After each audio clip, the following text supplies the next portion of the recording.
ولا في امان ولا في تموين ولا في ميه ولا في اي حاجه تشير ان احنا هنا بشر عايشين. بس من غير ما تسال السؤال المجاوب لنفسه. يعني بص حواليك كده، بص العشش، بص لمناظر الناس، بص حضرتك الاطفال.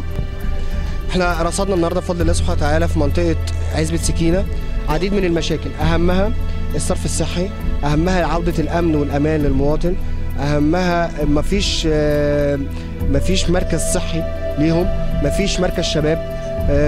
مشكله كبيره جدا في مدرسه كليه الزراعه، بيقولوا ان مودين الشباب في المدرسه دي ومودين البنات في مدرسه بعيده، فعايزين يعملوا نقل او ترانسفير يودوا الشباب في المدرسه البعيده والبنات في المدرسه القريبه.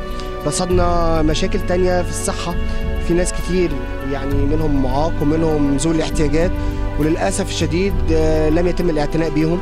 رصدنا ان في ناس، رصدنا مشكله كبيره وهي مشكله البطاله، وبفضل الله سبحانه وتعالى النهارده يعني قدرنا نوفر 80 وظيفه ان شاء الله سيتم تعيينهم ان شاء الله في خلال اسبوع او 10 ايام بكتير. مشكله الخبز الحمد لله محلوله عندهم، مشروع توزيع الخبز تم في هذه المنطقه وان شاء الله سيتم تعميمه في باقي المناطق.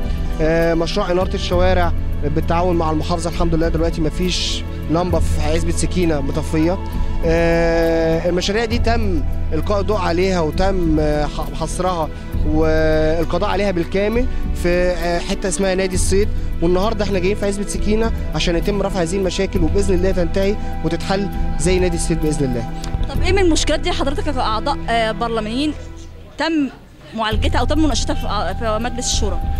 احنا اهم مشكله هي مشكله القضاء على طوابير الخبز وطوابير العيش، لان كان في عديد من الاهالي او العديد من المخابز كان بيتم بيع الدقيق وبيبقى كان في تكدس قدام امام المخابز، فالحمد لله تم حل هذه المشكله بمشروع توزيع الخبز على المنازل.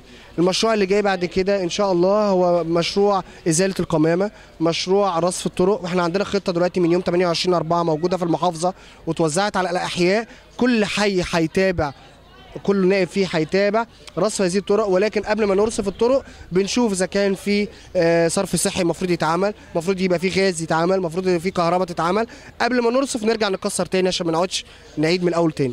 فان شاء الله سيتم مباشره هذه الاعمال مع المحافظه في خلال مده وجيزه جدا، في خلال 10 ايام، لان بدايه الخطه كانت يوم 28/4 وان شاء الله في خلال فتره وجيزه جدا سيتم بدء في هذه الاعمال. شكرا لك.